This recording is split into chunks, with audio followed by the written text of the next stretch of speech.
Whether you're a skeptic or a believer, join me, Rob McConnell, as together we'll investigate the world of the paranormal and the science of parapsychology here on the X-Zone Radio TV show on XZBN and the X-Zone TV channel on Simul TV.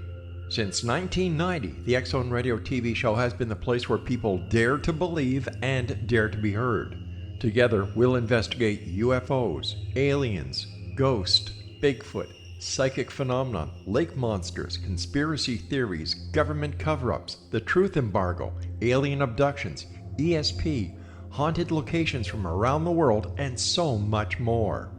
With over 28 years of broadcasting and more than 4,500 individual guests, the X-Zone is truly a place where fact is fiction and fiction is reality, as evidenced by the credibility, integrity, and professionalism of the guests that we bring to our international audience. If you have seen a UFO, had a close encounter, seen a ghost, Bigfoot, lake monster, or a story that you would like to share or have investigated, contact me, Rob McConnell, by sending me your email to xzone@xzoneradiotv.com, or you can call toll-free 1-800-610-7035, extension 143, and on Skype, X-Zone Radio TV. For more information on the X-Zone Radio TV show with yours truly, Rob McConnell, visit www.xzoneradiotv.com or www.xzonetvchannel.com or simultv.com and xzbn.net. Until next we meet here in the X-Zone from our broadcast center and studios in Hamilton, Ontario, Canada, always remember, X-Zone Nation, keep your eyes to the sky and your heart in the light.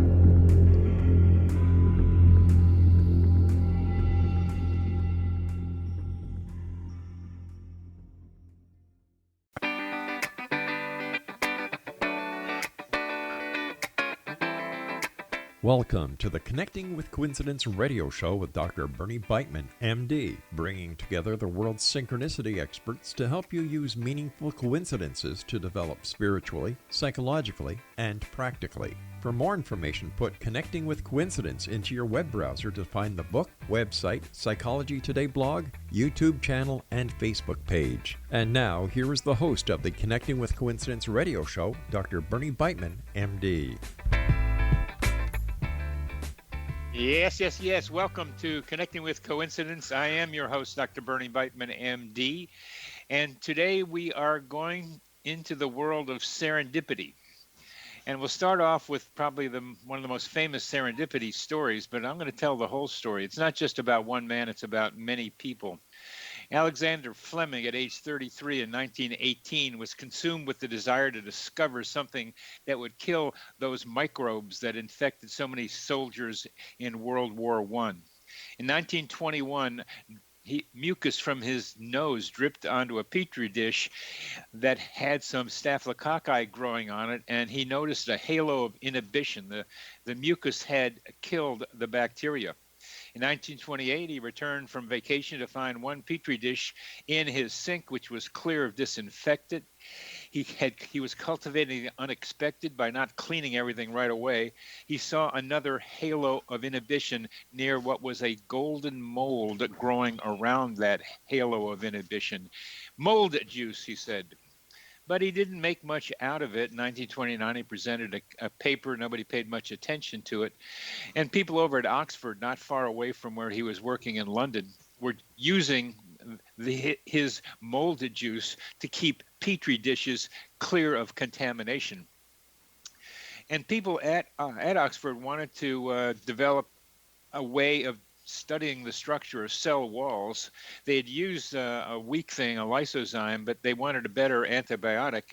And they found that right there in their own laboratory area, there was the same penicillin that Fleming was using. They tested infected mice with this penicillin stuff. Had they picked guinea pigs, this is another important coincidence, penicillin would have killed the guinea pigs and nothing would have proceeded. They found out, yes, with other tests, that the penicillin worked in stopping bacteria. And so in 1941, two people, Florey and Heatley, flew to the U.S., which was interested in developing mass quantities of penicillin for use in World War II. They were sent to Peoria, Illinois, the Department of Agricultural Research Center there, which had large quantities of corn steep liquor, a byproduct of the manufacture of cornstarch. This mold thrived in this valuable nutrient, but it was the only lab that had it. In 1941, then as the United States got into World War II, they needed to make the mass quantities and looked for the kind of penicillin mold that made lots of it. So they sent soldiers around the world to find various penicillin molds to see which one might work the best. But there it was in Peoria, Illinois. Mary Hunt, a research assistant at the lab, was walking around in the fruit market in Peoria, Illinois, and saw some yellow mold growing on some rotten cantaloupe, brought it in, and there, right in Peoria, was what they were looking for. This mold produced the most penicillin of any of the molds they found. 3 people got the Nobel Prize in 1948 for not only the discovery, but the production of penicillin. Our guest today is Samantha Copeland, who is a philosopher interested in how we come to know things, what kinds of things we know, and why we think we know them. In particular, she is interested in situations where we know something, but we don't know what that something is. For instance, how do we know when something is potentially valuable? When might it become valuable to us later, even when we don't know when or how? For this reason, she works on topics like serendipity, our discussion point for today, radical innovation, and resilience, situations where we want to be able to prepare for the unknown. In such situations, she thinks epistemology and ethics necessarily interact. She's an assistant professor at Delft University of Technology, the largest and oldest Dutch public technological university located in Delft, Netherlands. She works in the Ethics, Philosophy of Technology section of the Department of Values, Innovation, and Technology. And most interesting for me and how we got connected, she is co-chair of the newly formed Serendipity Society, which brings her to this interview. Welcome to the show, Samantha. Thank you, Dr. Weitman, for having me on. You're very welcome. This is a show about coincidences. What's the difference and similarity with serendipity and coincidences? Well, I was thinking about it in preparation for the show because often the words get bandied around as though they're the same. But one thing that a lot of the research on serendipity has revealed is that most of the time when we say something is serendipitous, we don't actually say it at the moment it happens. We say it later. So serendipity is kind of a retrospective concept. It's a way of thinking about something that happened in the past in light of the value it now has for us in the present. Whereas coincidences, if you just look at the word, you have a coincidence of events, right? So this is really something that can be captured by looking at the event itself. You don't really need the trajectory of the meaning can be created right then in the moment, the meaningfulness of the incident, of the coincidence. Whereas with serendipity, most of the time you really recognize the significance of the chance event or the coincidental happening by looking at it retrospectively. So well, didn't Fleming know there was something significant at the moment he saw that halo of inhibition? Well, that's a great question. So he did say something like, "That's funny," and what people really kind of focus on is the fact that at the time that he noticed the halo of inhibition, he wasn't doing an experiment where this was a result that could be expected or even an unexpected result of a planned experiment. It was a moment during which he was chatting with people in the lab, had just returned from holiday, and was cleaning up the petri dishes that had been left on his bench. And he noticed one of those petri dishes contained this reaction. And so he could have just thrown it away, like most people might have done. And if it hadn't been Fleming who noticed it, maybe it would have been simply thrown away or cleaned and the petri dish reused for the next set of experiments. But instead, Fleming remarked upon it and noted it and then put it aside for further investigation and to ask more questions about it. Well, that can happen with coincidences too. You Mhm. can have something that is you note, but a lot of times you have to see how it develops to see what it means. And Mm. I don't want to get in too much into this definitional thing because Mhm. this whole field of coincidence study requires better definitions than we have, and this discussion begins to illustrate it as well. But that's in the way you think about it. Serendipity is something you figure out later, and there are a lot of coincidences that you only know that it happened later too. Hmm. Coincidence is a general term, and I can fit serendipity within it, but there's a lot of flexibility in the way we think about things. But the important thing about the Fleming and the way you think is that discoveries like this are done in a social context, that there are other Mhm. people involved. And I think that's such an important contribution that you're making in trying to say that there's more than just that single hero finding something out of just by himself or herself. Yeah, and I think that the reason why I find serendipity such a cool concept is just the mere fact it exists. Like, why do we have a category that makes us notice and talk about the coincidence of chance and wisdom, right? It's not just we can say somebody was lucky, but we want a whole new category, serendipity, to make sure that we highlight the fact that it wasn't just luck, it was something more than luck, right? We want to recognize the wisdom involved in that scenario. But then when we focus on one incident and one individual, it tends to make how that happened very dependent on that one individual, so Yeah, it yeah, elevates that individual to kind of a genius level, right? Why right, did it happen to them and not to right, someone else? Well, they right. must be a genius. And then it becomes really inaccessible, not only to people trying to understand what kind of wisdom went into making this observation, but also people trying to recognize their own abilities to recognize significant chancy events. And I think that ability is far more widespread than what we would call genius. So I think the more we kind of emphasize that singular individual and we downplay the role of their place in society. So Fleming, yes, his mold, why was it in Oxford? Because he was a recognized leader in the scientific community already, because he was a teacher, because he had other colleagues in the scientific community with whom he shared things like his mold juice, which was a very handy tool at the time for making sure that bacteria were isolated when you were experimenting with them. Yeah. And so he shared this handy tool with another lab, and that's how it wound up in the hands of Chain and Florey when they were doing their experiments. And it was just a sample picked up by them as one among many, and it proved to be extra interesting when they started to play with it. But it wasn't Fleming's insight into the potential value of penicillin as a life-saving antibiotic that got it to that stage.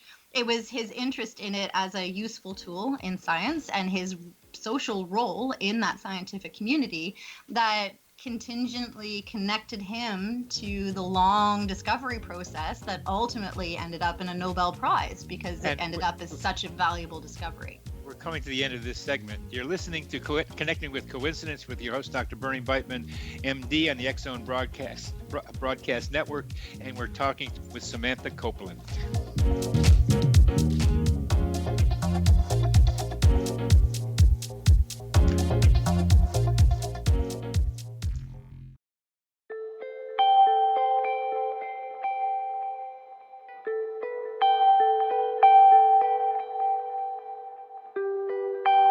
It's hard to listen to the news without realizing we're living in volatile, unprecedented times. Yet never has there been such an opportunity to transform the human condition. As old structures fail, where can we find the guidance to co-create a better way? Find Your Path Home is an ever-evolving, leading-edge information, education, and healing resource center designed to support and guide you on your path to unity and enlightenment. Based on sound principles employed by shaman worldwide, we provide techniques that can support you through the current transitions, offering online shamanic classes, international long-distance shamanic healing sessions, complimentary Mission Evolution radio episodes and Stairway to Heaven TV vignettes, seminars, retreats, and much more. All of this can be found on findyourpathhome.com. So I was watching the X Zone TV channel last night when I was abducted by aliens, and they kept repeating to me over and over again, simultv.com, simultv.com. What's simultv.com? That's what I asked them. They had it written on the side of their UFO. How do you spell that? UFO. No, I mean simultv.com. simultv.com. simultv.com. Right. simultv.com. Interesting that you were abducted by aliens in a simultv.com UFO last night. Oh, yeah? Yeah. Now that you mention it, I remember now last night I was awakened from a deep sleep. My great-grandmother was standing there. She said she'd come from the hereafter to tell me about simultv.com. She even spelled it out for me. simultv.com, sonny boy. simultv.com. simultv.com, sonny boy. Wow. Yeah. Guys, you'll never guess what my psychic guru just told me. simultv.com. Exactly. Are you guys psychic too? Of course. We all know about simultv.com. simultv.com.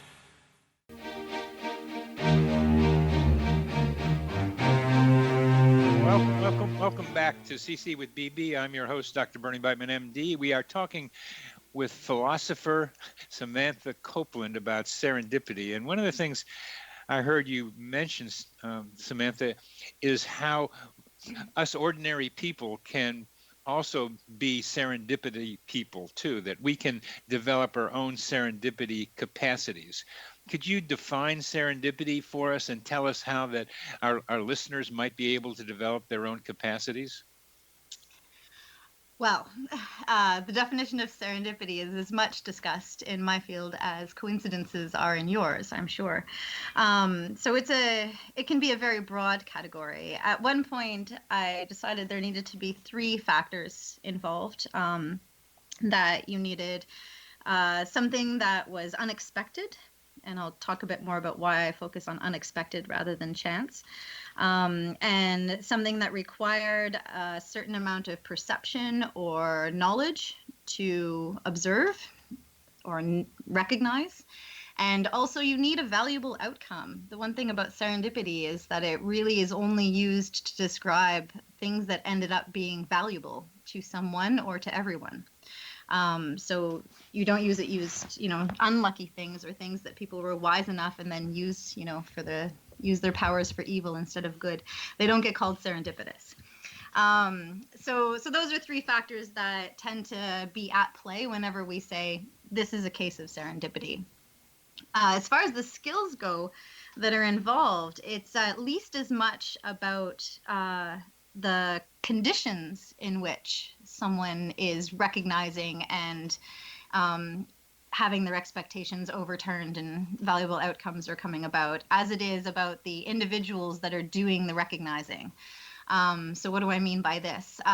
Some serendipity research talks about filters, for example. So Abigail McBurney has this great study where she looks at people who can recall in their past moments that could have been serendipitous, but didn't end up resulting in a valuable outcome because they had certain pressures upon them. So they were filtering out the potential value of an unexpected observation or event because they were too busy on some other project, or because they didn't have the support to pursue that new direction in their research, or because they didn't have the time.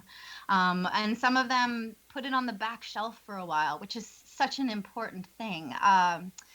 Dr. Garud talks about the story of 3M and the Post-it notes. I'm sure you've heard this story as being an example of serendipity, where the glue that was found seemed to have no purpose because it didn't stick to anything. And then they found a purpose in the Post-it note, and it became their most world-renowned product of the company. But that discovery it sat in the memory and got recycled through the memory of that company for a long period of time before someone connected its properties with its use. And so memory actually plays a key role in a lot of serendipitous processes as well.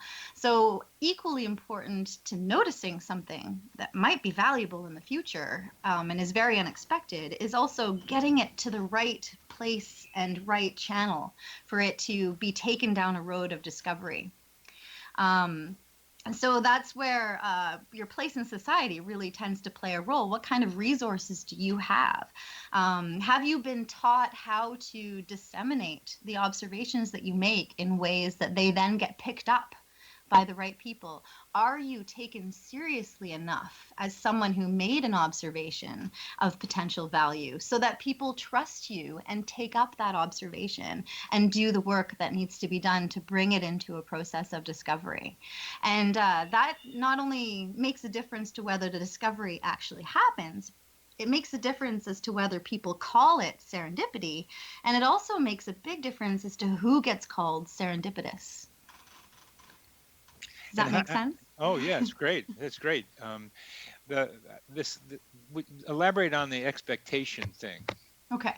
And expectation and chance. Right.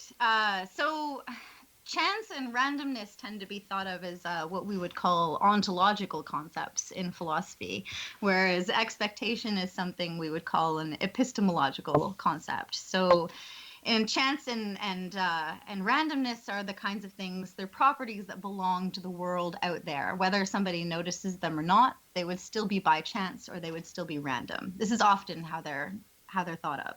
And I really think randomness definitely fits into that category. Chance tends to be a bit borderline. Depending on who you're talking to and when, they can think of it as ontological or epistemological. So I go right to the epistemological side, which is about knowledge and about the knowledge that we have. And one of the coolest things about serendipity, and I think one of the reasons why it captures people's imagination and they want to tell stories about serendipitous discoveries, is because they mark a point in our history when our expectations have been overturned.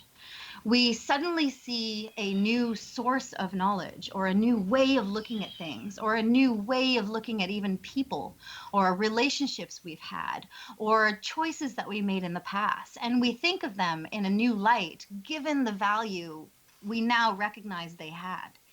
And that turning over of expectations, I think, is what we as a culture want to highlight when we have a category like serendipity. I think that's the wisdom aspect that people really are attracted to.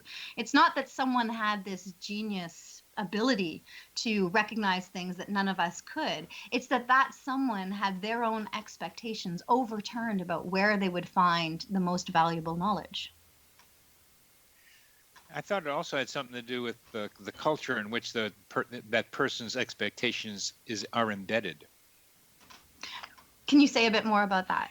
That there's a person with an expectation, and I have to back up on this because Fleming, to keep our example going, expected that it was possible to find an antibiotic that was better than the sulfa drugs that were around.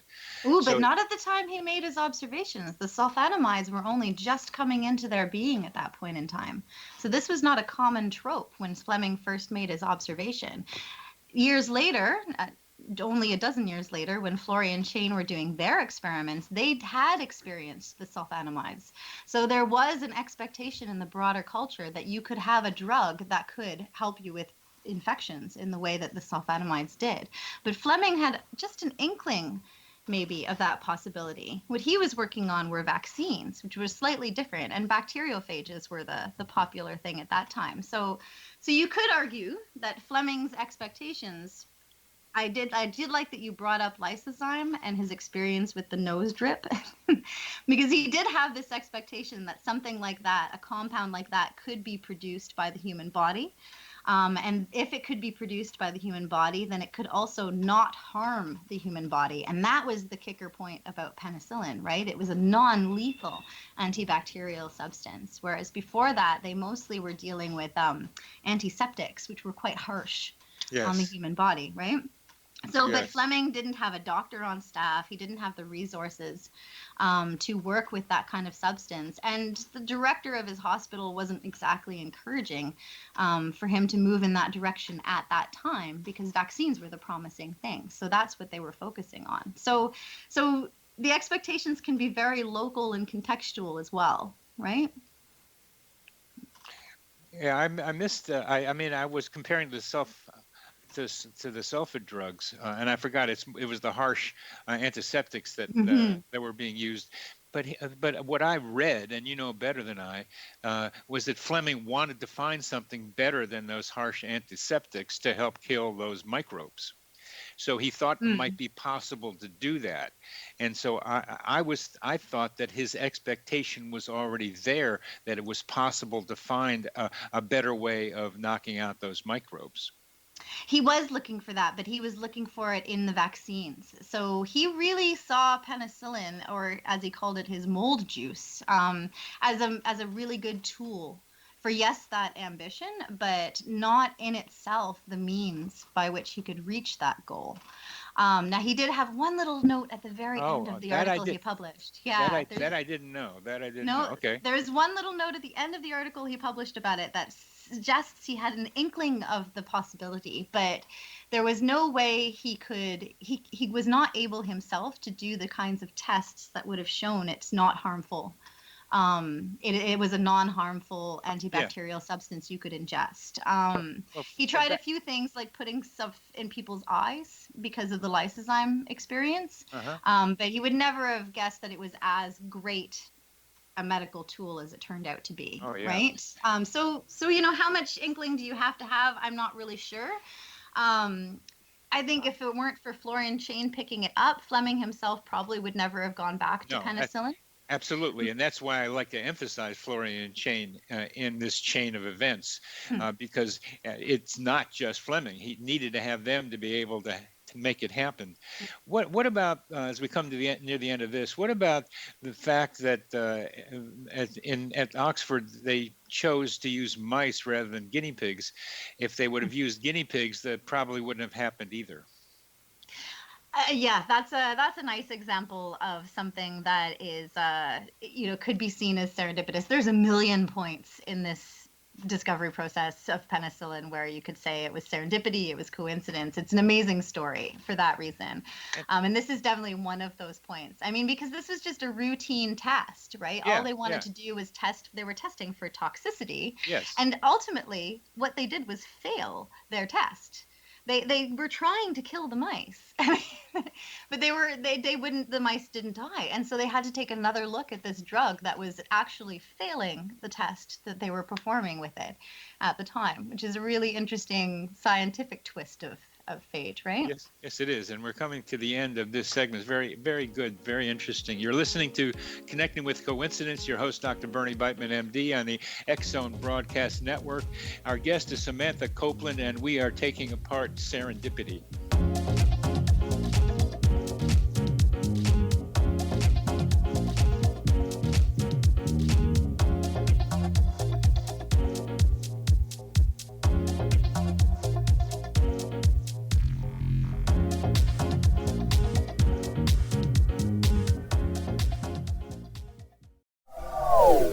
They are here, and they've been here for thousands of years, making their presence known in the shadows. They might be seen by a lonely motorist on a deserted road late at night, or by a frightened and confused husband in the bedroom he is sharing with his wife. But who are they? What do they want? Why are they here? Perhaps most concerning, has the government been aware of their presence all along? The new book by Ellie Marzulli, UFO Disclosure, the 70-year cover-up exposed, delves into the world of UFOs. Can full disclosure be soon?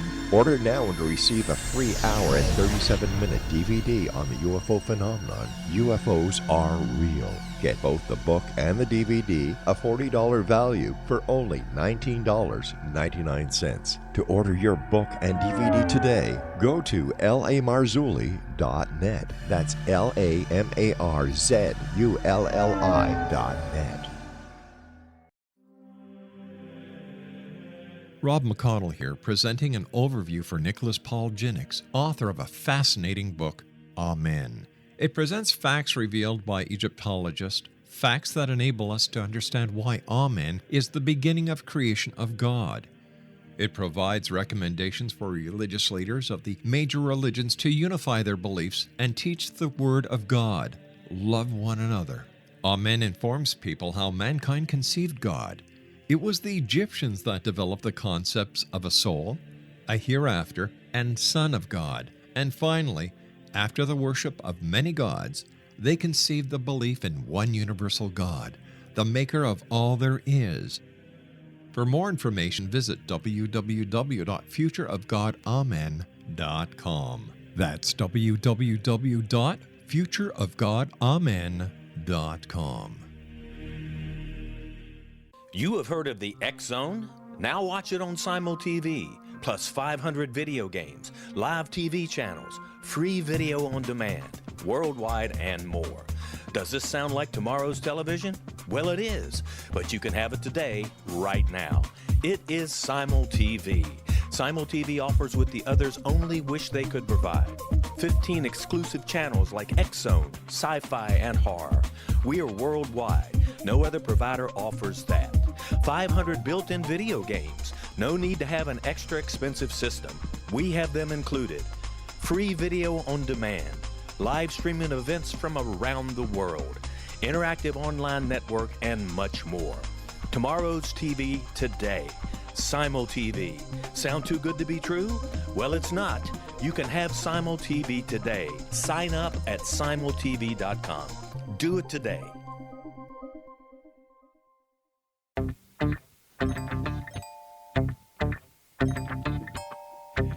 Welcome back to CC with BB, Connecting with Coincidence. I'm your host, Dr. Bernie Beitman, MD. We are talking with Samantha Copeland, philosopher in the Netherlands, about serendipity.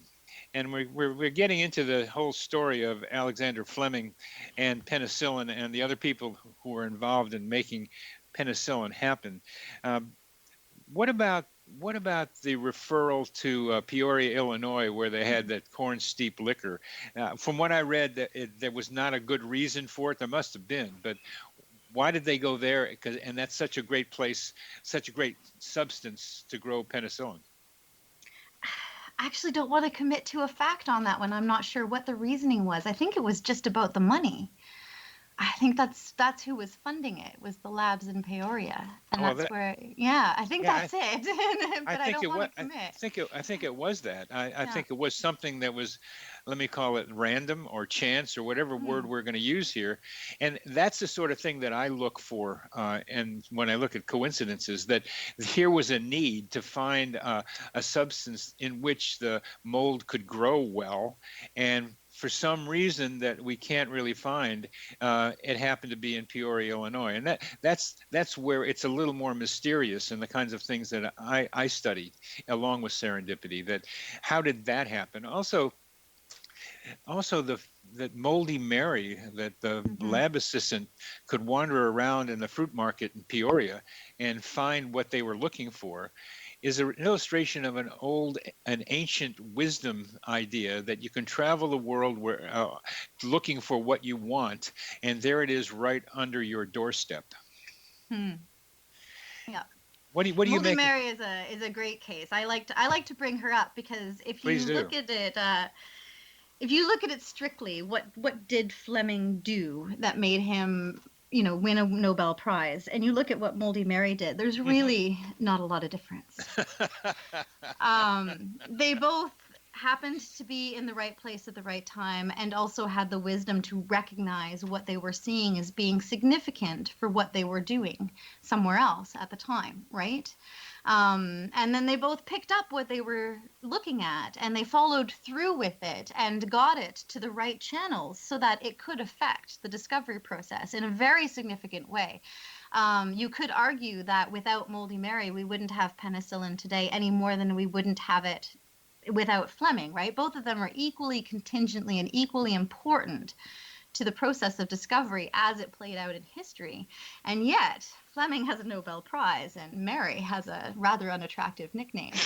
And so I like to use this to highlight the significance of the context in which these things happen, to whether or not we call this a wise thing. There's no treatise on the kind of wisdom Mary Hunt must have had to recognize the cantaloupe for its significance, right? There's no investigation into her wisdom, her creativity, her methods of shopping at the market that might have contributed to her ability to notice that cantaloupe at that time. But we hear a lot about Fleming's how tidy he kept his lab or didn't. We hear a lot about how open-minded he was and how humble he was, and all of these characteristics of Fleming play out throughout the history and are really fully developed. But Mary is just moldy Mary Hunt, right? We don't hear anything more about her than the fact that she picked up the cantaloupe and brought it back to the lab, right?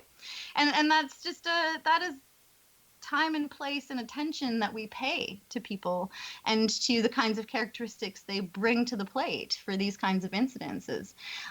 So she's a great example for my purposes. Yeah. Oh, she is. Yeah, she is. I mean, you've clarified it for me here. I've always liked that, but I liked the Moldy Mary story. Partly because she knew what everybody else was looking for around the world. So she had some idea. She was informed. She had sagacity. She had wisdom. She knew what everybody else was looking for, and why she went to the fruit market. I mean, that the way people analyze Fleming's behavior, nobody did with her. Those are wonderful questions. But my question is, how did that cantaloupe mold show up right where they needed it? Well, this is I won't be able to quote it correctly, but Philip Nichols has a nice way of pointing out that when we look back on a discovery process, we tend to highlight specific moments as being very significant and meaningful. But really, and the cool thing about looking at serendipity stories for me has been that you can place that moment in different places along that historical trajectory, depending on your own personal focus. And also just with personal instances of serendipity. So from my own past, right? I can look at a past coincidence as being highly significant given what I know now about it. Or I could focus on a different moment in chance, and they happen to be upstairs from the philosophy. I'm getting feedback, sorry. They happen to be upstairs from the philosophy department. And next thing you know, a few years later, I'm enrolled in a PhD, and now here I am, Dr. Copeland in the Netherlands, right? But I could trace it back to a moment even before that, if I wanted to. I could trace it back to the moment that I met my partner in a restaurant in Toronto, which that then led to me being in Halifax in the first place. Or I could trace it to even further back to the coincidence of being born into a family with parents who encouraged me to pursue unusual avenues of education and travel. So I really find it's an interesting exercise to play, to look back on a process of discovery or creation or development and to kind of pick out the significant moments. And depending on how much control you feel you had over the decisions being made at that time, the more significant chance will or won't be in relation to the choices you made, right? And it has to do with how important you think the relationships are that you had at that time, how important you think your own decisions were in compared to the context you happen to be in, right?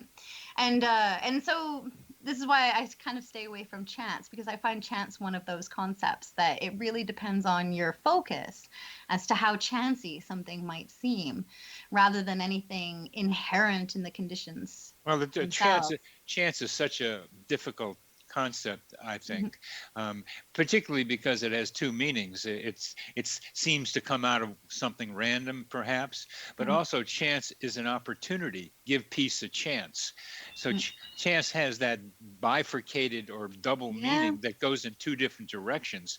And I like that it has both, even though they're kind of they almost seem contradictory, although they certainly aren't.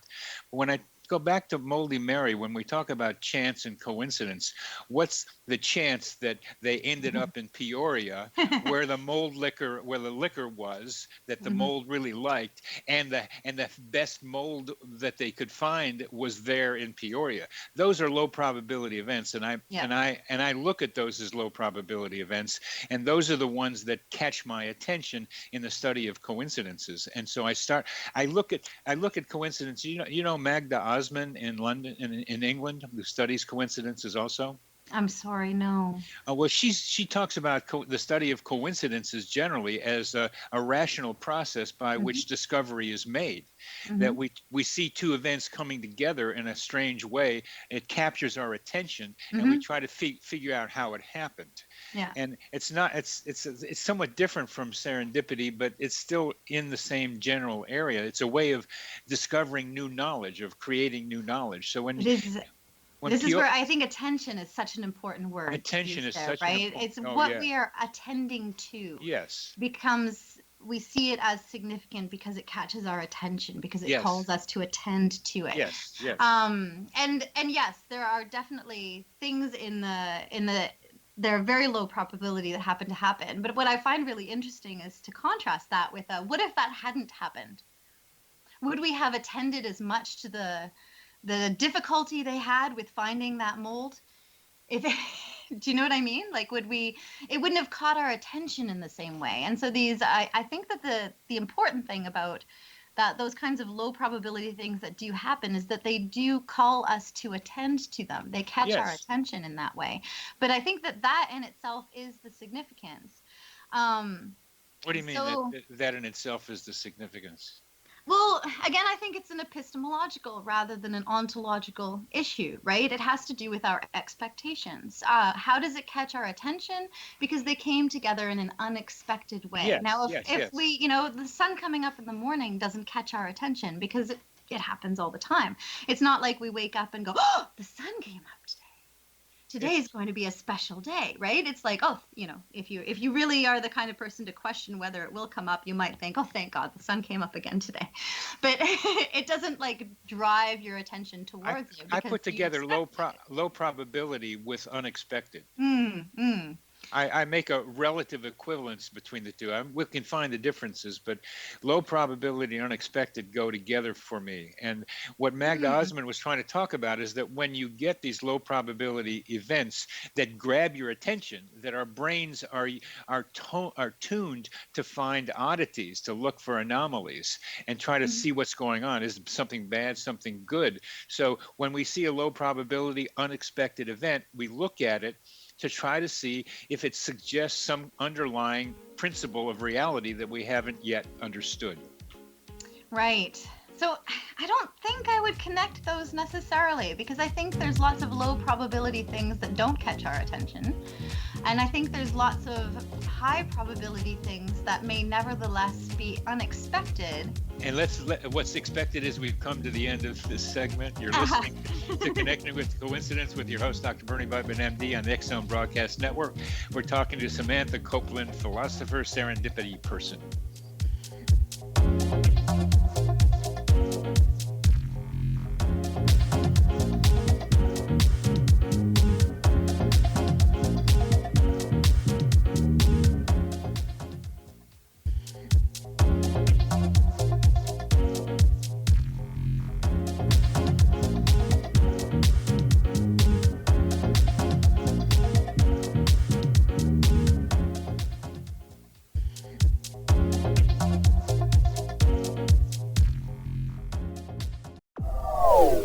They are here, and they've been here for thousands of years, making their presence known in the shadows. They might be seen by a lonely motorist on a deserted road late at night, or by a frightened and confused husband in the bedroom he is sharing with his wife. But who are they? What do they want? Why are they here? Perhaps most concerning, has the government been aware of their presence all along? The new book by Ellie Marzulli, UFO Disclosure, the 70-year cover-up exposed, delves into the world of UFOs. Can full disclosure be soon? Order now and receive a free hour and 37-minute DVD on the UFO phenomenon. UFOs are real. Get both the book and the DVD, a $40 value, for only $19.99. To order your book and DVD today, go to lamarzulli.net. That's LAMARZULLI.net. So I was watching the X Zone TV channel last night when I was abducted by aliens, and they kept repeating to me over and over again, simultv.com, simultv.com. What's simultv.com? That's what I asked them. They had it written on the side of their UFO. How do you spell that? UFO. No, I mean simultv.com. simultv.com. simultv.com. Right. simultv.com. Interesting that you were abducted by aliens in a simultv.com UFO last night. Oh, yeah? Yeah. Now that you mention it, I remember now last night I was awakened from a deep sleep. My great-grandmother was standing there. She said she come from the hereafter to tell me about simultv.com. She even spelled it out for me. simultv.com, sonny boy. simultv.com. simultv.com, sonny boy. Wow. Yeah. Guys, you'll never guess what my psychic guru just told me. simultv.com. Exactly. Are you guys psychic too? Of course. We all know about simultv.com. simultv.com.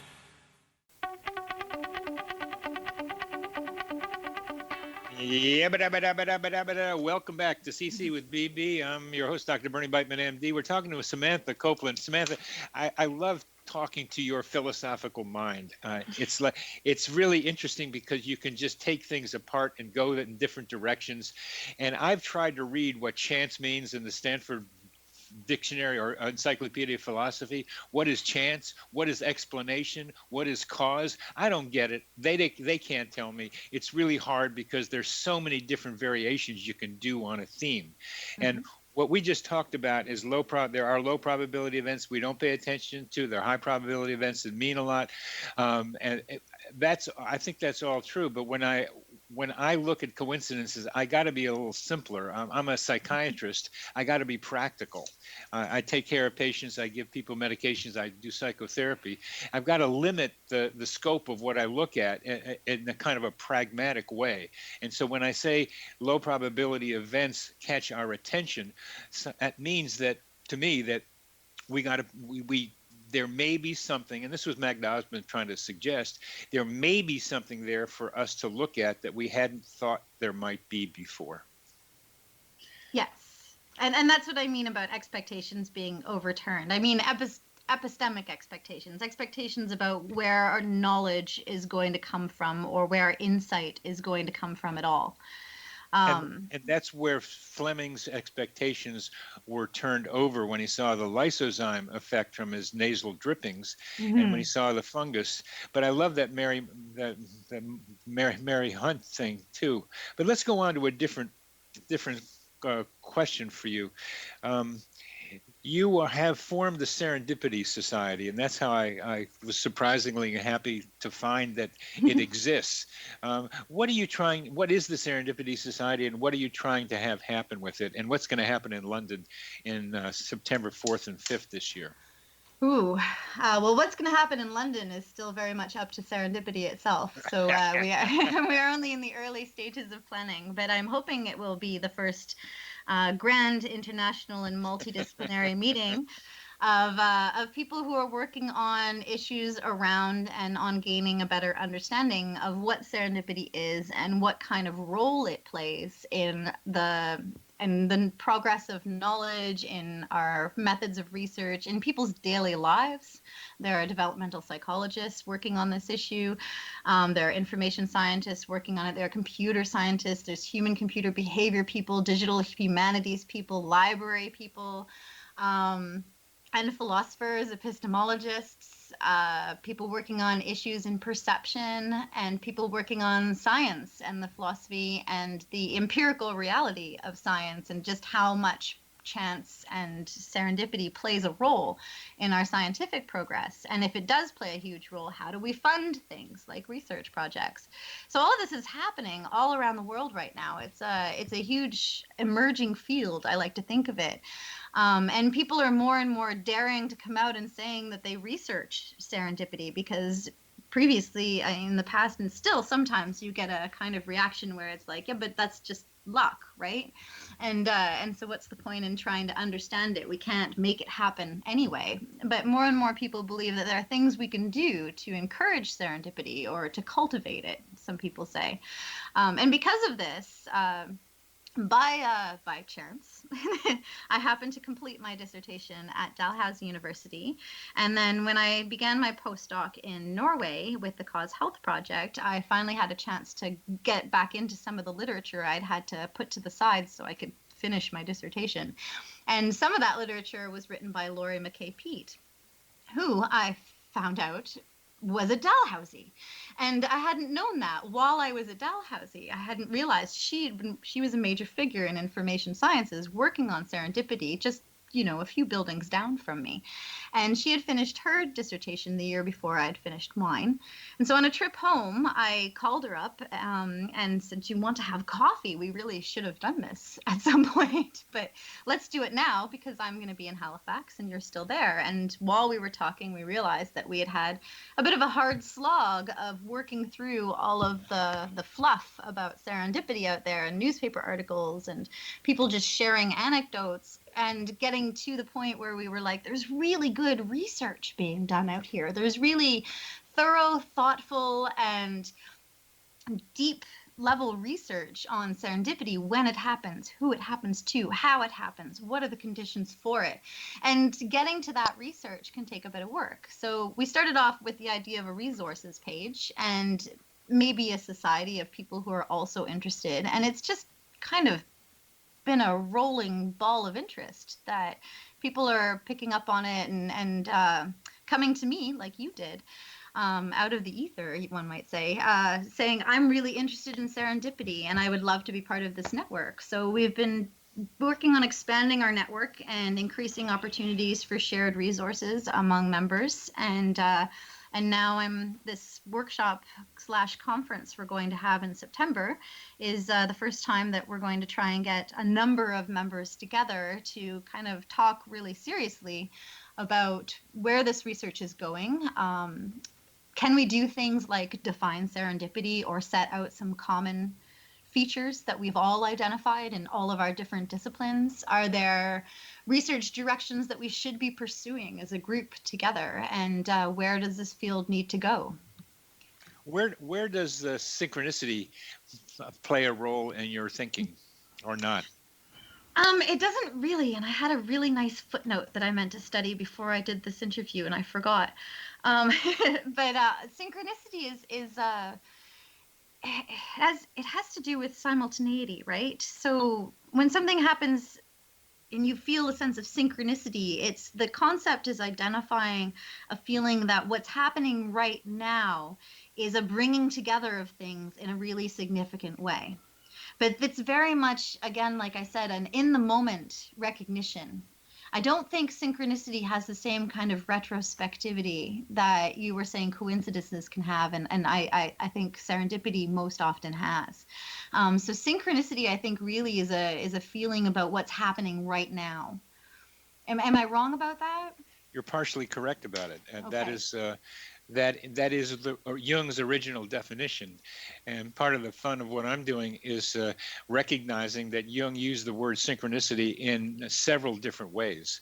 And the biggest problem was not only was synchronicity used to describe a phenomenon, something like what you described, but more, but also as a theory about how these things happen. And that Right. got confusing to have an explanation be also the name of the phenomenon itself. But now the word synchronicity has gotten very much expanded, enough so that one of the people on the show in Germany is looking at how people in psychotherapy define, both patient and therapist, define synchronicity. The term has become so flexible that people use it in lots of different ways, including a retrospective way of looking at things. Okay. It happened. This happened, but then you only find out later what the significance of the event that was earlier might have been. So that, and sometimes they're years later, which is kind of an interesting but rare form of this. That looking back, you see what something actually meant, as well as, like with Fleming, you find something that happened, but then it evolves with other people and other experiences, and you see also what that original thing meant. I use the word coincidence to cover a lot of these events.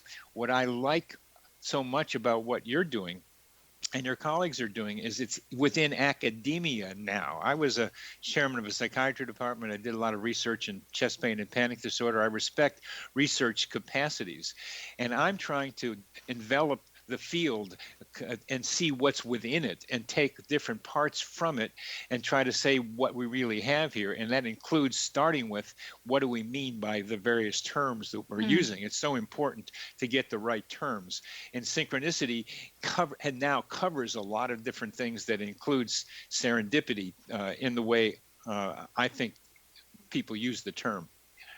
I think the way we use words is really interesting, and I do think that they mark out concepts, that they mark out things that we want to be able to identify in the world, right? We need a name for that thing because we think it's important, and so we use a name that might already exist to label it, or we invent a name, as Walpole did with serendipity, right?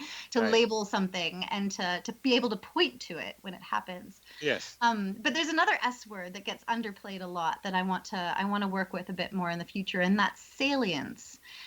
And this is something that I think really it's a word that focuses more on what happens in the now, right? Why do we recognize these things at all? Why do we even pay attention to them when they do happen? Because we might not see the value of an unexpected observation until later, but we still had to observe it amongst all the other things we could observe. Right. And we had to take note of it and make space for it in our brain and hold on to it for a period. So there's potential value that we're recognizing there.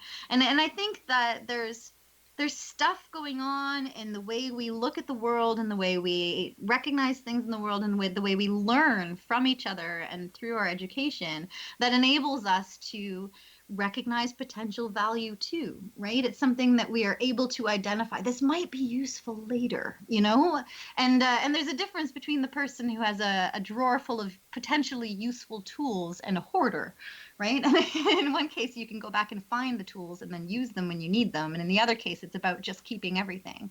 And we don't, in serendipity, and I think in these retrospective ideas about synchronicity, it's not everything that's been kept. It's some things that have been kept. And we recognize somehow that there might be some value to it. And that's what you're trying to pay more attention to, that S. Yeah. What I and we're coming right to the end of this. I also look at mystery as explanations. That is, we don't understand how things happened, like the corn liquor and Peoria and the cantaloupe being where it needed to be. That's what I look at. But we'll come to the end of this program. Thank you, Samantha. Very much glad to have you on the show. You've been listening to Connecting with Coincidence. I'm your host, Dr. Bernie Beitman, MD, and thank you, Samantha Copeland, for being on the show.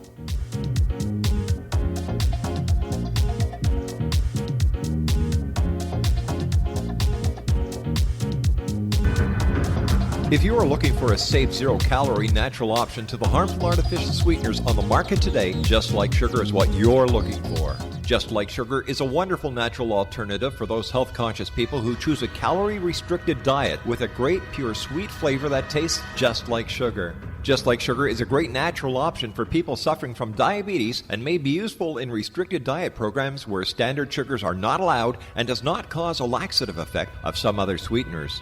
Just Like Sugar comprises a perfect blend of chicory root fiber, natural calcium, natural vitamin C, and Just Like Sugar's sweetness comes from the natural flavors from the peel of the orange. Just Like Sugar is a natural alternative to harmful artificial sweeteners and will change the way that you believe all natural sweetener products taste. Just Like Sugar is available at your local Whole Foods markets, Wild Oats markets, Henry's, Sun Harvest, and many other fine natural food stores in the U.S., Canada, and worldwide. They are here, and they've been here for thousands of years, making their presence known in the shadows. They might be seen by a lonely motorist on a deserted road late at night, or by a frightened and confused husband in the bedroom he is sharing with his wife. But who are they? What do they want? Why are they here? Perhaps most concerning, has the government been aware of their presence all along? The new book by Ellie Marzulli, UFO Disclosure, the 70-year cover-up exposed, delves into the world of UFOs. Can full disclosure be soon? Order now and receive a free hour and 37-minute DVD on the UFO phenomenon. UFOs are real. Get both the book and the DVD, a $40 value, for only $19.99. To order your book and DVD today, go to lamarzulli.net. That's LAMARZULLI.net. You have heard of the X Zone? Now watch it on Simul TV, plus 500 video games, live TV channels, free video on demand, worldwide, and more. Does this sound like tomorrow's television? Well, it is, but you can have it today, right now. It is Simul TV. Simul TV offers what the others only wish they could provide. 15 exclusive channels like X Zone, sci-fi, and horror. We are worldwide. No other provider offers that. 500 built-in video games. No need to have an extra expensive system. We have them included. Free video on demand. Live streaming events from around the world. Interactive online network, and much more. Tomorrow's TV today. Simul TV. Sound too good to be true? Well, it's not. You can have Simul TV today. Sign up at simultv.com. Do it today.